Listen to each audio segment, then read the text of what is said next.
যাদের সন্তান হচ্ছে না আল্লাহর কসম করে বলছি এই দোয়াটা পড়েন আপনার সন্তান হবে।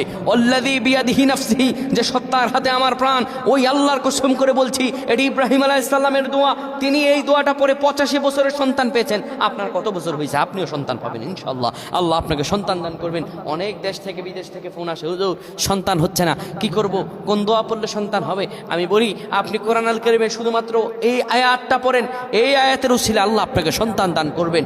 এই আয়াত পড়ে হযরত ইব্রাহিম আলাইহিস সালাম 86 বছরের সন্তান পেয়েছেন, আপনিও পাবেন ইনশাআল্লাহ। আল্লাহ রাব্বুল আলামিন কোরআন আল কারীমকে বলেছেন শিফাউল লিন্নাস, এই কোরআন হলো শিফা। যত বিপদেই পড়ে যাও না কেন বান্দা, তুমি যদি আমি রবের কাছে যাও, আমি আল্লাহ তোমাকে দান করব। যত বড় আশাহত হও না কেন বান্দা, তুমি মন খারাপ করো না, আমি আল্লাহ তোমাকে জানিয়ে দিলাম আল্লাহু দাইফু লিমান ইয়াশাউ ওয়াল্লাহু ওয়াসিউন আলিম।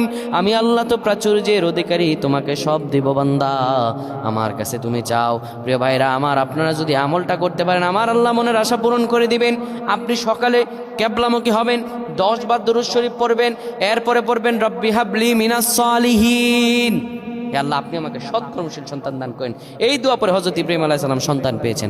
এটা পড়বেন 99 বার, এরপরে আপনি 100 বার পড়বেন লা ইলাহা ইল্লাল্লাহ 100 বার, এরপরে সুবহানাল্লাহ 100 বার পড়বেন, আবার 10 বার দরুদ শরীফ পড়ে আল্লাহর কাছে নেক সন্তান চাইবেন। আমার আল্লাহ সব কিছু আপনাকে দান করবেন।